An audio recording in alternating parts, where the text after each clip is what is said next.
Hello and welcome to Hearthcrafts. My name is Charlotte and this is my channel where I talk general rubbish about my chaotic crafty life. I live on the south coast of England with my 5 neurospicy children and crafting keeps me sane.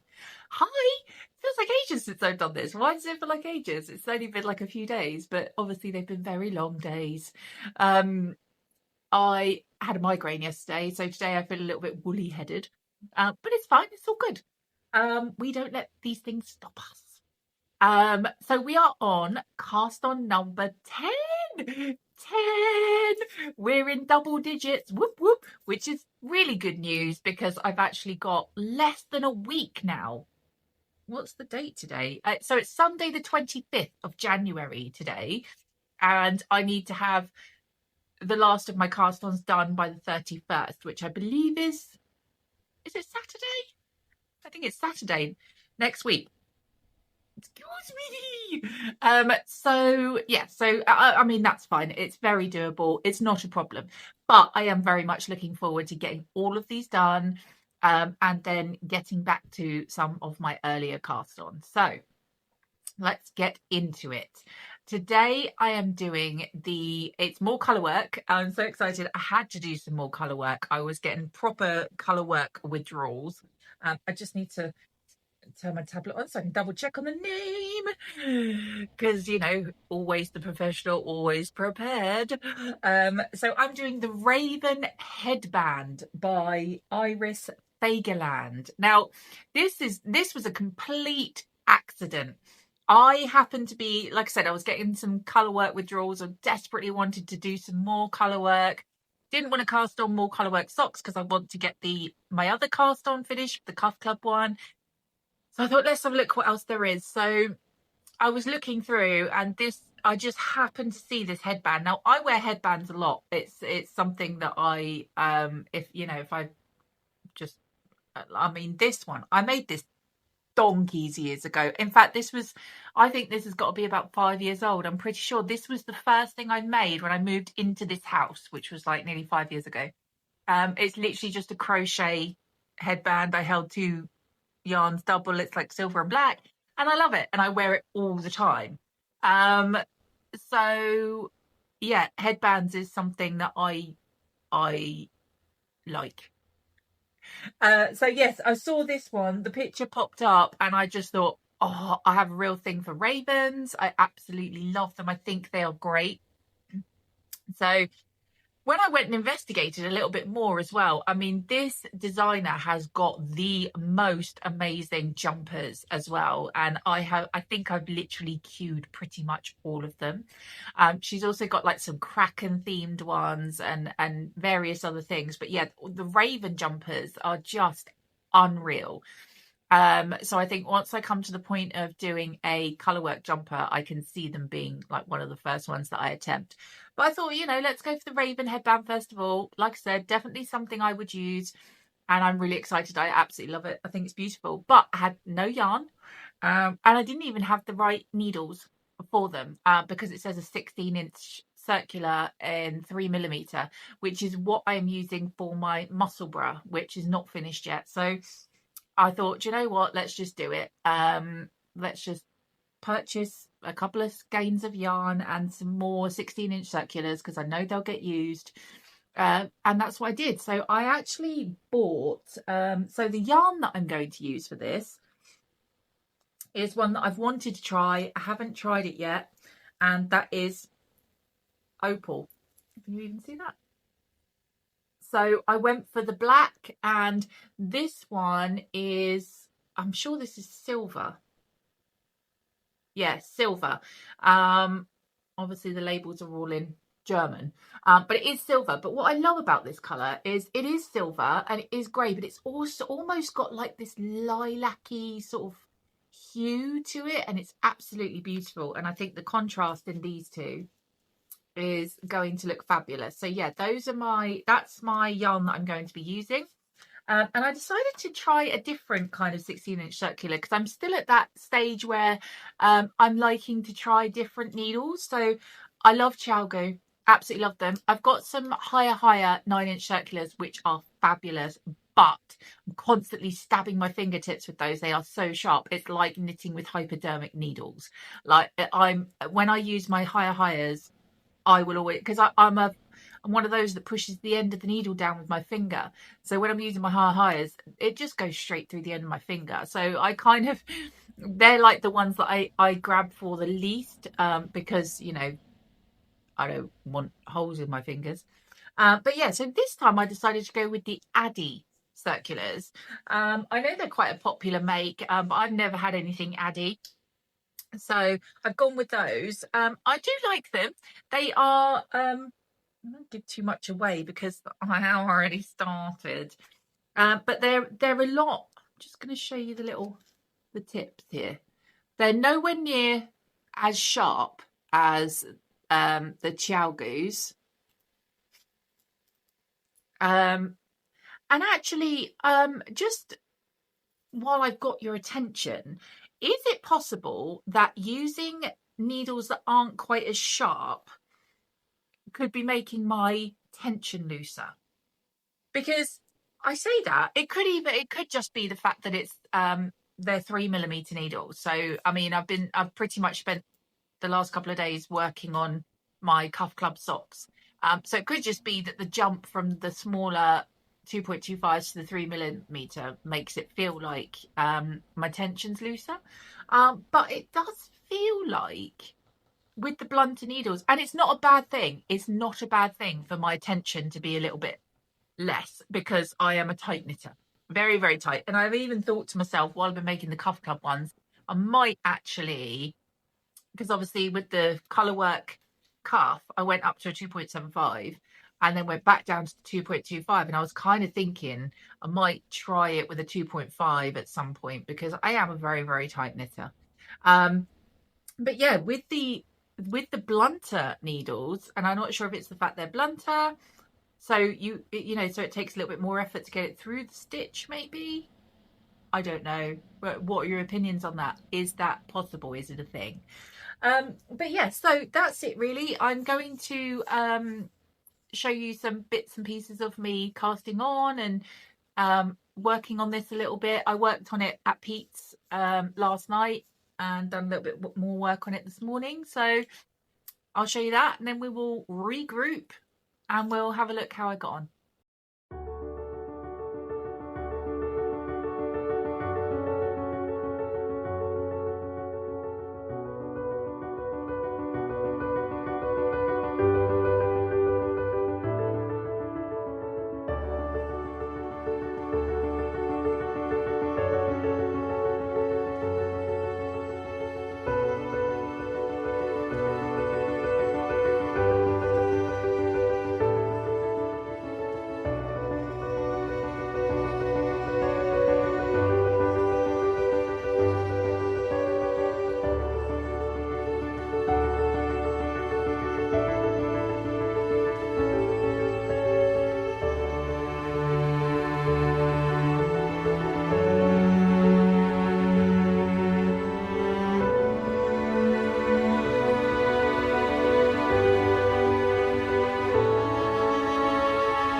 had so much fun with this. Like, colour work is my bag, and I had a feeling it would be, and honestly I just enjoy it so much, and it seems to just go really quickly. I don't know why. I don't know whether that's because I'm concentrating, but I just love it. So let me show you how far I've got with this, bearing in mind that I haven't actually been working on this even for 24 hours yet. So this is going to be a really quick project, which I love. I think that if I carry on working on this for the rest of this evening, possibly a little bit tomorrow morning as well, I'll have this done. And I can't wait because I want it on my head. I love it. Right, hang on. I'm just trying to untangle myself right now. So this is what it's looking like. And look. Oh, can you see the bird? Can you see the birdie? He's there. It's rolling up, so it's really hard to see his little feet. Look, there's his little feet and his little wing. And then these here are like the gnarly branches that are around. And you repeat this pattern 6 times. So there's going to be 6 birdies all the way around. And then what I love is once I get to his eye is red. So that will really pop, and I just absolutely love it. But these colours together are just perfect, and the stitch definition with the opal yarn is just lovely, and I'm so excited. And the one thing I love as well about this pattern is it says in it, don't bother catching your floats. There are some fairly long floats in there, but it says don't bother catching them, because the idea is, the way this is constructed is you do the colour work pattern, which I'm over halfway through that now. I've literally only got his head to go, and then you do just the plain black band for the same thickness, and then you fold it over so it's almost like it's lined, and double the thickness. Well, with the floats it'll be treble the thickness. So yeah, all of these floats are going to be covered anyway. So it's so good, and it's so easy, and look at them. I love them, and I'm so excited about this. And like I said, I'm over halfway through the colour work bit, so I really think that I'm going to be able to finish this either tonight or tomorrow. Definitely tomorrow, if not tonight. It's exciting. I can't wait. I can't wait to have that on my head. And then I just know, and I've barely used any yarn either. Like, the balls are still really full. But I just know that once I finish this, I'm going to want to go on to one of the sweaters. But we need to get a few more of our cast ons finished and off the needles first. So yes, that's exciting. So I'm really happy. I really love this pattern. Definitely worth doing. I can see myself doing these in many, many more colours as well. Like, I do love these. I do love these colours. But yeah, this is great. I'm having a lot of fun with this, and it should be a fairly quick project. The patterns, the chart's easy to follow, all of those kind of things. I love this opal yarn. Really like this, so I will definitely get more of this in various different colours. I like the needles. I like the Addy needles, and again, I'd be really interested to hear whether or not the blunter tips could be a good thing. But other than that, I think that is about it. I will see you very soon for cast on number 11. Until then, just be kind to yourselves. Take care of yourselves. You are all amazing. Remember that. And tomorrow is a brand new day. Thank you so much for being here. I love you all.